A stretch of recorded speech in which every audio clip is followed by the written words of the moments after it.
Jujutsu Kaisen में सबसे शक्तिशाली आपदा स्तर का जादूगर कौन है? हम देखते हैं कि स्पेशल ग्रेड रैंकिंग में सबसे ऊपर हैं और एक स्पेशल ग्रेड में पूरे राष्ट्र को उखाड़ फेंकने और एक साथ कई जादूगरों का सामना करने की क्षमता होती है। लेकिन फिर हमारे पास साटोरू गोजो, रयोमेन सुकुना, डाबुरा कराबा और यूजी इटोडोरी जैसे प्राणी हैं।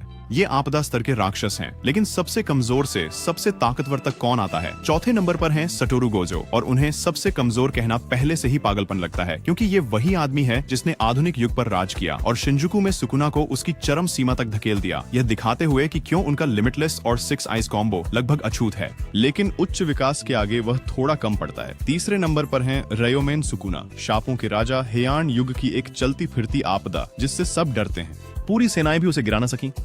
गोजो से लड़ते हुए भी उसने अपने असली शरीर का उपयोग नहीं किया, फिर भी जीता। उसे खत्म करने के लिए पूरी आधुनिक पीढ़ी को उस पर हमला करने को मजबूर होना पड़ा। दूसरे नंबर पर डबूरा कराबा है। उसे सुकुना स्तर का खतरा बताया गया था।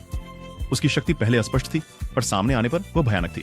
शहरों को तबाह करने में सक्षम प्रकाश आधारित हमले और जागृति के बाद उसकी गति प्रकाश के स्तर तक पहुंच गई। उसकी किक में फूगा या हॉलो पर्पल जैसी विनाशकारी शक्ति थी, जिससे वह एक अदम्य शक्ति बन गया। और अंत में नंबर 1 पर यूजी इटाडोरी।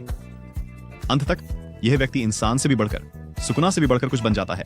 अमरता का एक ऐसा रूप प्राप्त करता है जिसे सुकुना खुद हासिल नहीं कर सका। एक पात्र और उत्तराधिकारी के रूप में यूजी ने सुकुना की हर चीज को पूर्णता तक निखारा, सहजता से महतों और पूरे एक शहर के ब्लॉक को काटकर खत्म कर दिया। अपने हाथ जेब में डाले वह परम विकास जीवित सबसे शक्तिशाली जादूगर के रूप में खड़ा है।